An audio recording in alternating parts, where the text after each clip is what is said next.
Ladies and gentlemen of YouTube, I'm Heavy. I'm Hammer. This is Heavy Hammer Bushcraft. We're back again with another quick little video. The beginner bushcraft series. And camping and woodcraft. we have, yes, camping and woodcraft. Camping and woodcraft. We'll discuss that in a minute. Got a basic beginner's kit here. What you need to really go out and do an overnighter and go out and start on your bushcraft journey. And back to what you just said about camping and woodcraft, I kind of want to break this down a little bit, because camping isn't bushcraft. No. Camping is its own thing, really.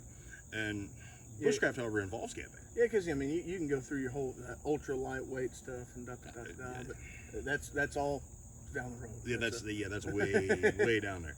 But camping, you go out and spend a night or a few nights or whatever out in the bush, and just ride. Camp out, drink beer, sit around a bonfire, ride four wheelers, whatever it is you want to do. Woodcraft is more, I think, what everybody calls bushcraft. Which is, again, the etymology of the word, or the basic portions thereof, your skill or ability and strengths in the woods. Yep. So I just want to make that as a clarification for everybody, because this is the camping portion of this. This is getting ready to go camping. And I'd like to note that it's to camp in, when you're going to start in pretty decent weather. I start in decent weather. I'd make sure it was somewhere I was familiar with. Absolutely. If you got somebody who has some property out in the country or something like that, that's a good place to get started. Mm-hmm. Let people know where you're going. Even start in your backyard. Absolutely. If you've got a backyard that's got you don't even have to have any woodlands in your backyard. If you even have a suburban environment where you're living on a quarter to a half an acre, you can still go set yourself up a tent in the corner of your fence. Mind your fire regulations within town. Some places have weird ordinances. That is true. But you can always bring a little cook stove or something, and you can set yourself up and spend a night outside. And it's a lot easier to get over a failure there than it is out in the field. It is. Because when you're sitting in a tent in a bathtub and it's pouring rain and it's 50 degrees outside, you don't like yourself. No, you're not having a good time. That's a horrible time. And as Nesmuk said, we don't go into the woods to rough it, we go into the woods to smooth it, because we've got it rough enough in our day-to-day lives. So we want to go out and be smooth and have a good time. So, what do you have here in your kit? Well, first of all, this is like as cheap as money can buy. This is just a good starter kit, because you don't want to go out and spend hundreds of dollars on your first kit, because you don't know if you're going to be into it. You don't know if you're going to have a good time. Absolutely. So pretty much everything, actually every single item in this kit can either be sourced at Walmart or on Amazon, for the most part. And I bet you, this covers everything. I've got a water container. I've got a nesting cup for the water container to drink out of. I've got the hatchet. More companion for a fixed blade. I do have a Swiss Army knife in here. I've got the tinker with me. Okay. I've got a tent, a sleeping bag, a couple of lighters. I've got a Bic and a clipper. I've got some Surefire, and because let's face it, you're going out your first couple times. Struggling to start a fire is going to be a bad day. Hey, I know guys that have been camping for years. I go camping with them. They still kind of struggle with fire. Fire can be difficult, and if your first couple times out, especially if you're not used to lighting a fire in the brush, having some Surefire with you. Remember the Surefire tabs that I've used before? Yep. They work great. Just click light on the package and it's done. They burn for a good long time too. So, and I've also got some food in here. I did intentionally leave out one item. What's that? A spoon. And I did that because you're trying to get into bushcraft. You're trying to do things in the wilderness. And part of your skills is carving. Exactly. Carving will end up being a big skill that's going to have to be and revisited over and over and over. Carving a spoon is like one of the earliest things a lot of people carve. Yep. Because it doesn't have to be fancy. It doesn't have to be even remotely spoon-like, as long as it's something you can eat with. Nope. I've eaten on a flat stick. Right. Hey, a nice wide spatula triangle will do a whole lot. I'm telling you, it sure will. So, I intentionally left that out because that gives you a project to do in the bush, because this is a really simple setup. It's really quick to get going. Don't have to spend a lot of time with it. So you've got some extra time to kill. Absolutely. You can sit down and carve a spoon in front of the fire and relax and enjoy what you're doing. Well, see, and that's kind of like me too. When I'm trying to escape the day-to-day and I want to go out and smooth it, I want to be able to set up kind of quickly, especially in the summertime. That's kind of why I go tent and set up, and I have time to to read the books that I don't get to read in my daily life. I get to carve and fiddle with projects and just sit and like enjoy being out there. Absolutely. Because I want to separate bushcraft, woodcraft, camping, and survival. Survival is way the hell over there for me. Yep. I'm not going out there to survive in the wilderness. I'm going out to have a good time. Survival sucks. Yep. I've done it. It Yep. sucks. Yeah, no, going out, we're going to go 72 hours, no food. We're going to bring this most basic kit. It's not a good weekend sometimes. No. I mean, if you're pretty advanced in your skills, you're good at trapping, some primitive trapping and fishing and stuff like that, and you want to go out and test your skills and test your abilities, by all means, great way to do it. But it is not where to start. No, not. Throw that right out of your mind. Let's get rid of the survival aspect of it. You can do bushcraft and camping without survival. And you can survive even without most of the skills you're going to need for bushcraft. Yep. Granted, all of those skills do come together to help you survive. I agree with that. Bushcraft ain't survival. Bushcraft ain't about survival. Bushcraft is about going out and having a good time in the woods by yourself with friends, and that's kind of where I want to be with this. And it's odd how survival mentality, you kind of have to have this dog eats dog mentality, where your bushcraft or camping mentality is more of a enjoyment, preservation of woodland, and understanding where we fit in. Absolutely. That's when it comes into your being able to know what type of trees that you're looking at, what type of wild edibles are out there, your land. You can start to land survey, and it all comes with time. Absolutely, it does. But I do want to go through this kit real quick. There's not a lot in here. This is a real basic kit. You can get this whole thing, including the bag, the knife, the food, the axe, the water bottle, everything in here for less than $200. That's pretty cheap. And I mean that's pretty cheap. That was a focus of mine, because you don't want to spend a pile of money going out and not knowing. Yeah, there's nothing worse than reading a bunch of reviews, buying a $100 tent, and then getting your ass hurt. Right. Ask me how I know. Ask me how I know. Right. But I just want to start here real quick. I'll just go through what's on the outside of the bag, and then we'll dive into the inner contents, which is more kind of really the focus of it. Water bottle. Everybody loves those clean canteen ones. I have a clean canteen. They're good. They're good water bottles. Now, Gene, they're a more budget-minded one too. They are. Obviously the Pathfinder ones are stupid money, but they're just so expensive. This is a triple tree, single wall stainless steel. Stress single wall. Yes. You cannot boil water in a double walled container. Not unless you like to watch an explosion go off. Right. We don't like that. The only thing I don't like is it's not really wide mouth. I prefer a wide mouth myself, in case I wanted to put a toggle in there to get it out of the fire. Sure. I mean, while we're here. But these seal really well. I've carried this one a bunch. You've got one of these as well. Which, again, if you're going to carry some type of multi-tool or whatnot with you, snatching that out of the fire when you're done boiling the water, pliers. It doesn't have to be that hard. Eventually I will cover the thing with a toggle and a string. Yep. Because that's just good to know. Moving on though, hatchet. You can spend stupid money on axes and hatchets. I mean, you look at a Grants Force Brooks and you're well over $100 for this. Yep. Break it down to its basic component. It's a sharp piece of steel that you slam into a piece of wood. Hey, I've seen custom ones that go up to the 700s. I showed this one in the last video. This is a $14 and change Walmart hatchet. And we've been horrible to it. Awfully horrible to it. I'll beat this thing like it owes me money. I did take it to a grinder. We talked about that last time. I did reprofile it because it had a very thick splitting profile on it, and I wanted a thinner profile for smaller, finer work. And I did grind the finish off it. Other than that, I made the mask for it out of some cheap leather. I mean, I've got like 17 cents worth of leather here. That's a hatchet. And I see you got my favorite friend there. You're one of your personal favorites. I'm going to tell you, I'm a big Mora fan. I've got more than I'd like to admit. And you got me into them. Yeah, you got me into, because I was very against Moras for a long time, just because they don't fit my hand quite right. But I mean, I've got some big old bear paws. Yeah, not all of us have a 9-inch across hand. So. Yeah, well, this is true, but this is a Mora companion. They're $15-20 on Walmart. I think I paid $12 for this one because I got a sale on it. Yep. This is a high carbon version. Get a high carbon, get a stainless. It doesn't matter. Nope.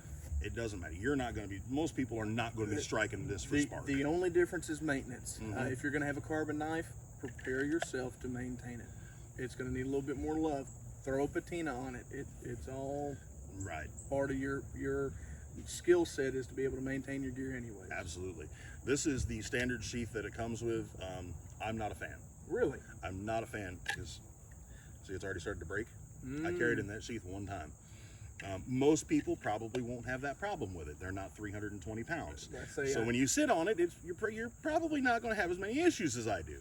But you can buy a leather sheath for these for 10, 15 bucks on Amazon. Or Kydex if you really want to get frisky. Kydex one, yeah. I mean, there's all sorts of options. But, you know, I mean, between the water bottle, the hatchet, and this, we're in it for about $45, I think, right now.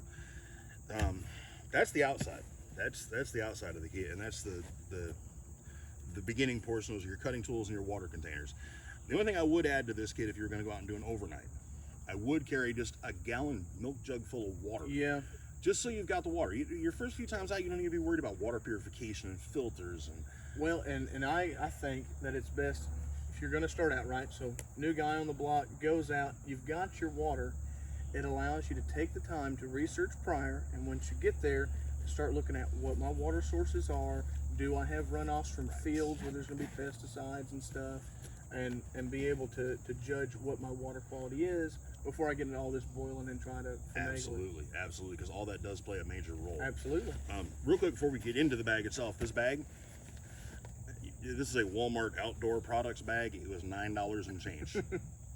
That's it, $9. If it works, it works. And it works. You know, is it going to last you a lifetime? No, but it'll last you until you're ready for something better. And if anything, it'll expose the flaws. You say, you know what, this is what I prefer, and this is what I don't. You don't know what it's like to have good equipment until you've suffered through really, really bad equipment. Yep. Getting into our main compartment now, we're going to get into our shelter system here. I mentioned this also last time. One of my favorites. My Scout tent. Yep. This cost me $20 on Amazon. It sleeps one heavy, 3 hammers. I'm telling you, 2 guys, honestly, it's pretty comfy. 2 normal sized human beings, yeah, it's actually pretty comfy. It would be a reasonable tent. Not so much for me by myself, but it does work. Oh, right at the top before I get too far. You gotta have a cup. I stressed that on the shelter video. You did. You did stress it. You have to have it. Something about a cup just makes it. It's a comfort item. It really is. Can I drink it? It's just a good comfort item. But I can't drink a cup of coffee out of my water bottle. Exactly. But this, I can boil some water, pour it in here, put my instant death wish in here. I've got coffee. And the jitters. And, well, not me, but you know. This doesn't quite nest perfectly. Normally what I would do is I would put a couple of bandanas in there and just set this in. That way it takes up so it's not. And it gives you a pre-filter if you do have to filter junk out of your water. Speaking of pre-filters, the woodsman's best friend, schmog. Yes, sir. This doesn't have to be a pre-purchased schmog. You can take a large piece of cotton, of any kind, 38 or 40 by 40, and run it. Great for pre-filtering water. Great for keeping insects off your head. Yep. Making char cloth if you have to. Absolutely. Heck, you can even tie it up and just hang stuff on it to dry. Yep. Hey, it not can much even, for a pillow. It can even be a bag. If you need to get out of camp and you're just going to go scout somewhere, it can. Throw some stuff in it, tie it up around the waist. Look at Donnie Dust. Yeah, he basically lives out of one of those things. Discussion for another time. Sleeping bag. This is a one-man homework. I'm not even sure what that is. Now, more so than brand, temperature rating. Temperature rating is important. Again, we're not discussing about going out in inclement weather because your first time out. Absolutely. If you see rain in the forecast and 40-degree weather and it's your first time going out, I'd recommend waiting. Absolutely. But this one is a summer. It's a 2-season really. It's late spring, summer, and early fall kind of sleeping bag. Not very thick, not very heavy duty. It will keep you warm. Probably what, a 50-degree? I would say 50 degrees. I've never actually slept in it. I've slept on it and I use it as a blanket. But I've never actually slept in it. I'm a very hot-natured sleeper, so sleeping in these things, and most of them don't fit me. They don't. I'm a lot of mammal. If you know anybody that makes a 7-foot by 5-foot sleeping bag, we need to know. Again, cheap, because I'm cheaper than a free movie ticket. And, but this was, I think this was $15 on Amazon. Fantastic. The schmog is $10 yeah, anywhere in the world. You get them super cheap. So that's your sleep system and your shelter right there. So we've got cutting tools, we've got our mora, we've got our hatchet, we've got a water container and a cup, we've got our schmog, tent and a sleeping bag. Now, the only thing that I would recommend is you can get a pretty small, now they're not for cold weather, obviously, but a small blow-up mattress. They're real thin. They're or only a sleeping couple pad inches. even. Yeah, so that's what I mean. Some type of sleeping pad, just to kind of give it some cushion. Right. The older you get, the more you start to appreciate that. The arthritis in the spine loves those, but you know, like I said, this is bare bones. You go out with this, I could do it. and from this point, you decide, okay, I need a little more padding to sleep on.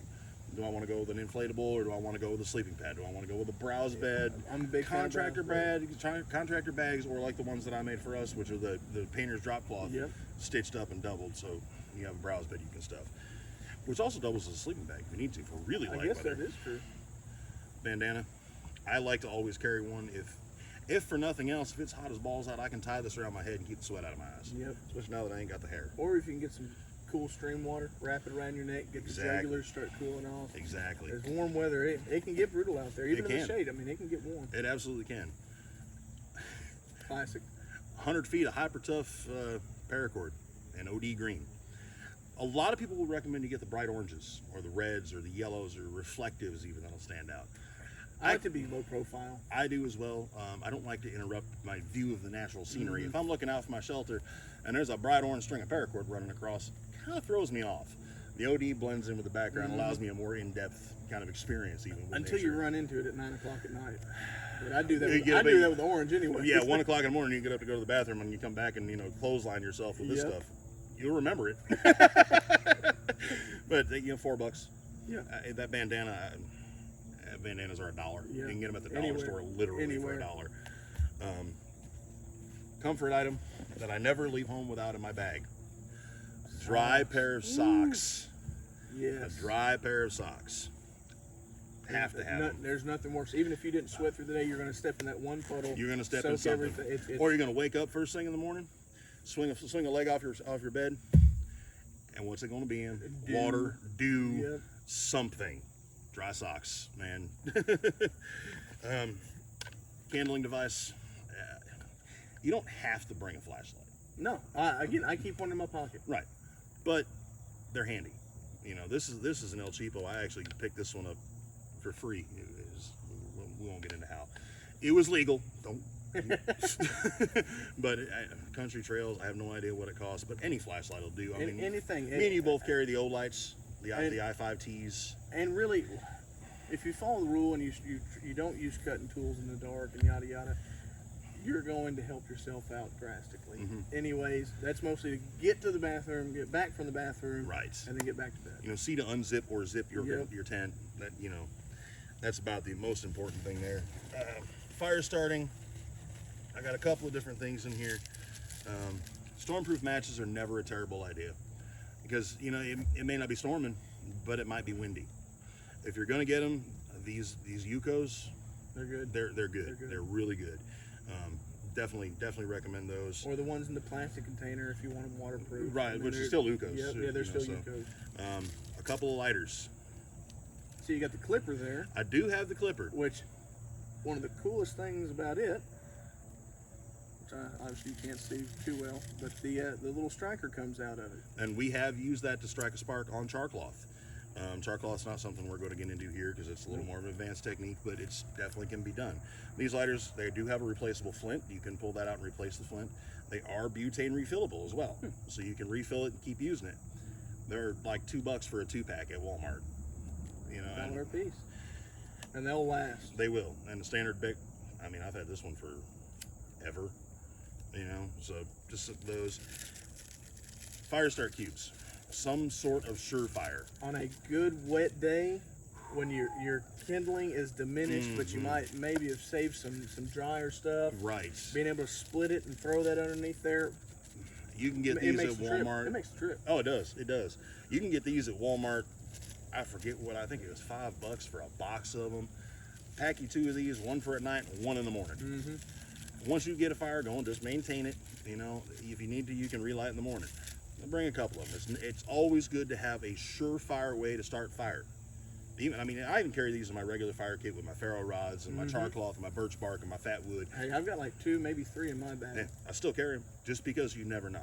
Hey, and there's plenty of times, especially here in our state, it's liable to rain. now. Every time, all the time. Having something whenever your kindling gets wet, just to be able to dry it out, just because the bark and everything's wet, you can't peel it, especially when it comes to kindling. Just something to get it dry, to get it started. Absolutely. And I grew up in the Adirondack Mountains in upstate New York. It's always wet.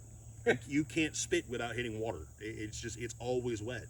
And I can start a fire without those in wet conditions. We have. Yeah. It can be done. It takes some skill, and it takes a lot of trial and error.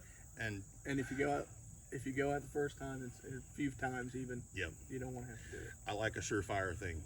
I like to know that no matter what happens, if my ferro rod breaks, if I lose my knife, if my flint and steel is gone, if I don't have a solar lens, I can start a fire with a lighter and one of those. If I don't have any of that, I'm having a bad day. A really bad day. Real bad day. But it could happen. I mean, you could have a bad day like that. I still have a way to start a fire. I'm a smoker. I always have a lighter in my pocket. As long as I've got those, I've got a fire. Yeah, absolutely. So, and that's your main contents. The only thing that I would add to this would be some type of first aid kit. Absolutely. And not a bought first aid kit. Something, get yourself just a simple bag, nylon bag, zip up bag. Those little Molly pouches. They're available on Amazon for like $10 for a pair of them. Absolutely. And I would keep your main injuries, and that's the thing, is preparing for your main injuries. You got cutting tools, so your chance of getting cut and burned because you're dealing with fire. And the only thing I would add to that is the potential for a sprained ankle. I can see that. I do have a first Simple aid kit. ace bandage or exactly. something. I do have a first aid kit, and it is my own failing that I don't carry it. I carry quite a bit of medical gear. You carry a lot more than I do. I even have a tourniquet. Right. I actually have one. I don't know where it is right now, but I do have one. I think it's on my chest rig. Shame. I think it's on my chest rig. But I do have a little first aid kit that I carry. It's got some band-aids in it. I don't carry Neosporins. I've got sticky salve. Yeah, sticky salve's the same thing as far as I'm concerned. Better as far as I'm concerned. It does cuts and burns. It's got some burn cream in it. It's got some hydrocortisone cream for bug bites. And that's a good one. Very good. And it's got and it does have an ace bandage in it. I've got Tweety Bird ankles. I can roll an ankle in a flat parking lot. I've done it. Shame. I can still work on it. I can still get through it, but it's a lot nicer if I can wrap it and move on, So I do carry that. But that's your basics. Like I said, everything in this kit, $200, and I mean everything. I've even got food. I say you've actually, after pulling that, looking in here, you've got enough room for more food. Absolutely. This is an overnight kit. Which I didn't get this big off of Waters and Tractor. I didn't either. I mean, can of stew, beef stew. Not going to show the label for product placement stuff, but get something with a pop top. They make all sorts of them with a pop top. It doesn't have to be high dollar stuff you're trying to eat for a night. And I'm going to tell you, I don't really like the dehydrated stuff. I'd much rather carry a thing of canned food. I know it's heavier. If I'm going out for one night, well, it's a pound. Yep. These little packets. These are Walmart brand. They have them in pulled pork, chicken, all different flavors of tuna. A quick little, pick me up. And protein is good. If you want to get real wild, you can get little 1 ounce tins and put salt and pepper. Because again, salt, pepper, and sugar for coffee. Yes, something like that with some rice, some chicken in the pouch or pulled pork in the pouch, something like that. Oh, you can't beat it. Snacks. Yes. Granola bars and breakfast bars. I don't care what brand, what variety. Get your snacks. Get you some snacks. Well, get a assorted nut. Right, a little assorted mixed nuts thing or something like that. You don't have to carry a lot, but I mean, this kit right here, like I said, the whole thing is under $200 easily.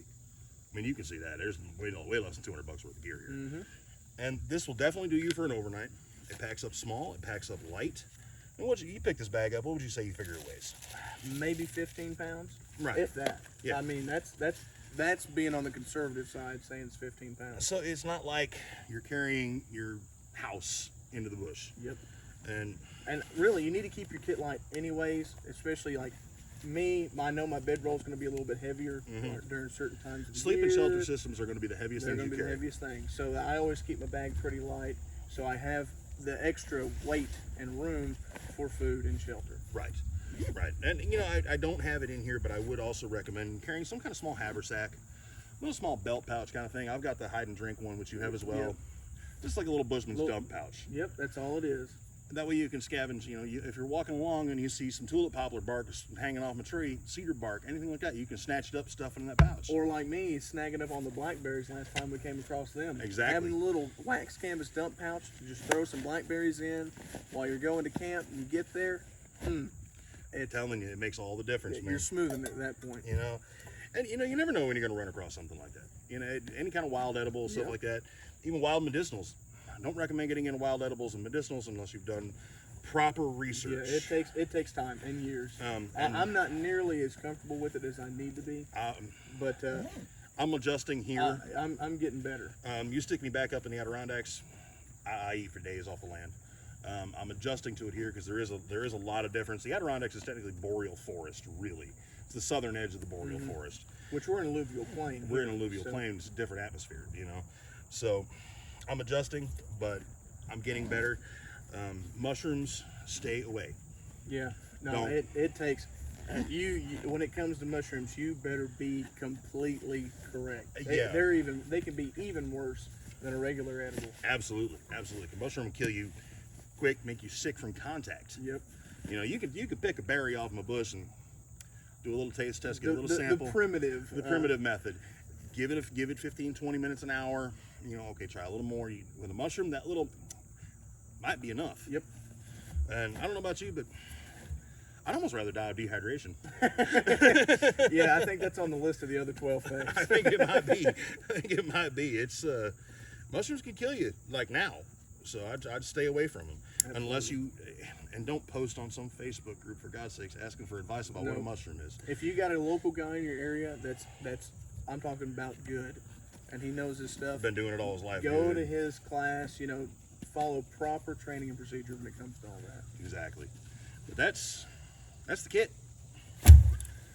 15, maybe 17 pounds on the high end. I wouldn't even say that. And even if you had a lighter tent, you'd even knock that down. That tent's under 2 pounds. Really? Yeah, that tent's like 1.8 or something like that. It's just under 2 pounds. Now, does it come with posts or anything? It does come with poles, guy lines, and stakes. Okay. I do have the poles in there, but I don't have the guy lines or stakes.